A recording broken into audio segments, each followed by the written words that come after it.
Segregation in Blackburn is increasing. We're here to stay, there's no point in running. They live in their areas and we live in our areas.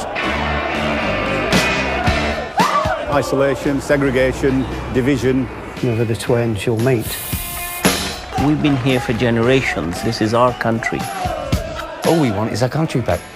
Fear of the unknown is probably our biggest element. Okay, why are you here?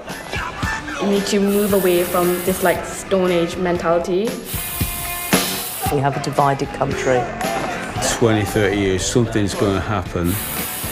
It'll take over eventually. I think Blackburn will eventually become a completely Muslim Asian town. Should I stay or should I go? Blackburn, Lancashire. A town with an identity crisis. There are many ethnic groups here, but according to the latest census, the two biggest are around 100,000 white British people and roughly 40,000 Asians or British Asians, many of whom are Muslim. The question is, how well do they get along?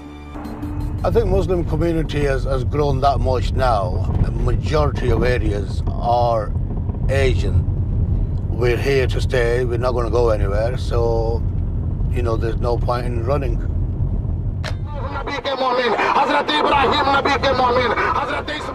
10 years ago, we filmed a religious parade in the mainly Muslim Asian area, Whalley Range. It's the anniversary of the birth of the Prophet Muhammad, but not everyone's cheering. Some whites here feel they're being taken over. Morning. Morning. What do you think of it all? Rubbish. Rubbish? Rubbish. Why'd you say that? Well, there's a lot of friggin' rubbish. Fast forward to today, the parade is significantly larger. Over a 10-year period, in this area, the white British population dropped by half. As a whole, Blackburn has a majority white British population, but over 10 years, their numbers fell by 10%.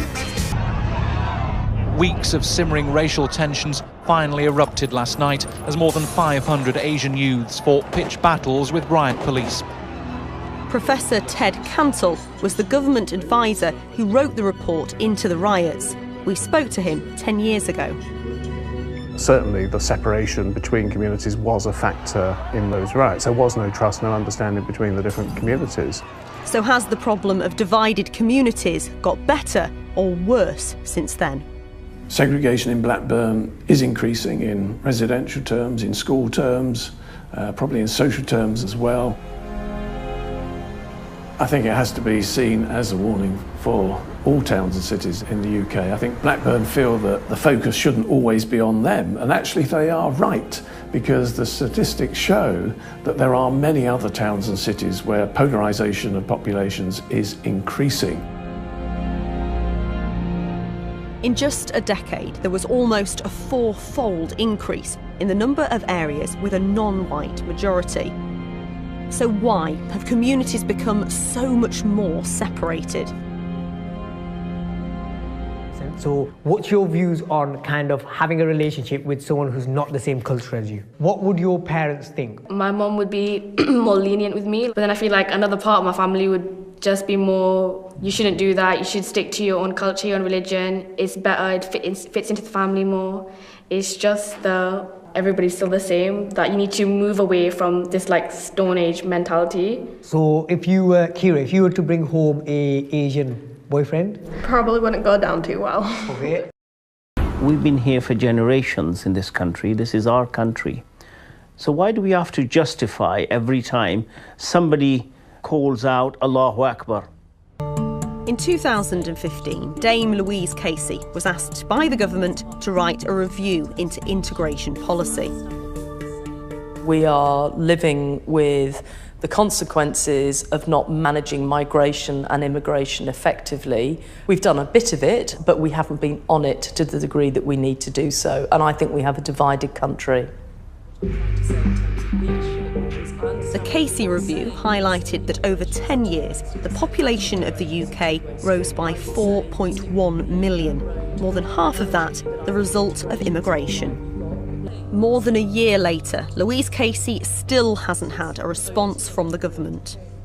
I am disappointed, which is why I think it's really good that Panorama is raising these issues again. They're not only around Blackburn, these are national issues that we ought to be able to talk about. Over the last decade, the issue that Blackburn's white British community has found hardest to talk about is the very visible social and demographic change taking place here. As non-drinking Muslims have moved into new areas of Blackburn, one after another, local pubs have closed down altogether. Well, it used to be the Dog Inn.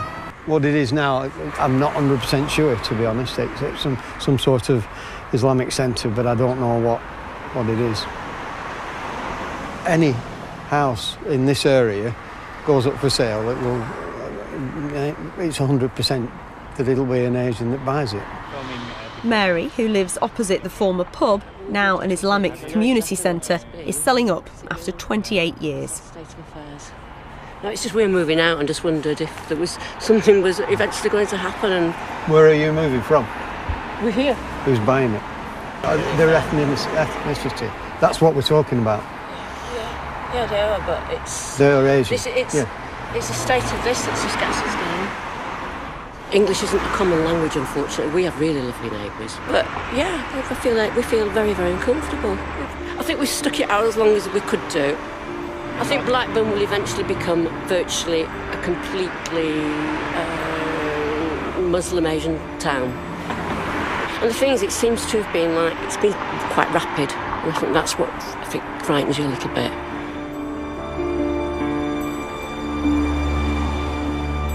They would say, I'm living in a country that doesn't feel like mine anymore. Well, in some areas of that country, that's true.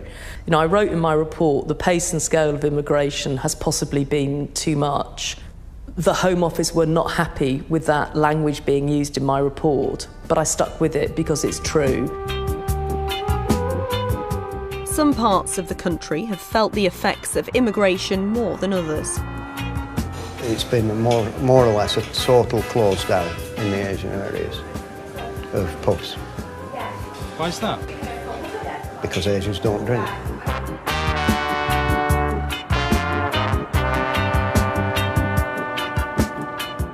The nightclubs had shut and a lot of the pubs had shut. There's nothing going on. It's become, you know, like the specialists said, a ghost town.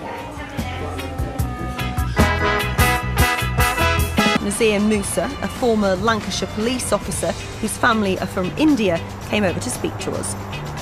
For a local Muslim, he has his own take on what's going on around here.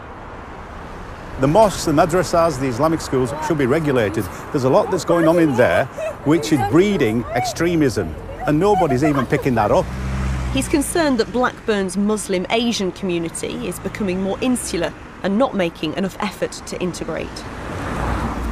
In terms of integration and harmony in the Western world in England today, we should be integrated a lot more. And I see little children, you know, young girls, 5, 6 years old, going to these Islamic schools, which I disagree with. You know, they're covered up. What's that all about? And today she teaches English to new immigrants and helps them learn how to integrate into British society. Everybody feels that we should be living together. Do you have a question, madam? What do you mean British value? $6 million question. Even the Prime Minister has not been able to tell us what that means. British values are 4 concepts: democracy, rule of law, individual liberty, and tolerance of other faiths. Do you have a question? Do I need to eat, dress, and particular why to tell people I respect British values? Do I need to dress in a particular way? No. British values does not mean that you have to forget your identity. They feel that you can only be British if you give up being who you are. That's not the case. But they need to feel, I can live in United Kingdom, I can wear my headscarf or my veil, I can eat my chicken curries, and I can still live peacefully.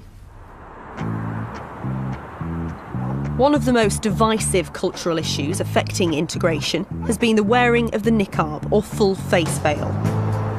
Thinking about the times you drove in my car. One of our local cabbies says he's noticed a dramatic increase over the last decade. I think there's been a 60% increase. So, yeah, you know, if they want to wear a veil, yeah, good for them.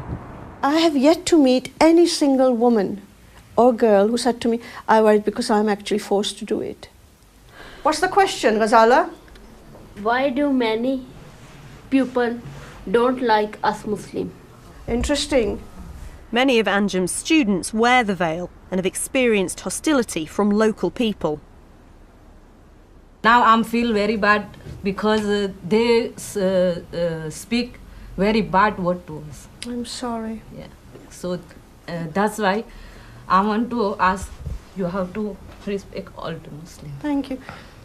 That's really upset you, hasn't it? Yeah. I'm sorry. Let me get your hanky. It creates a separateness between you and them.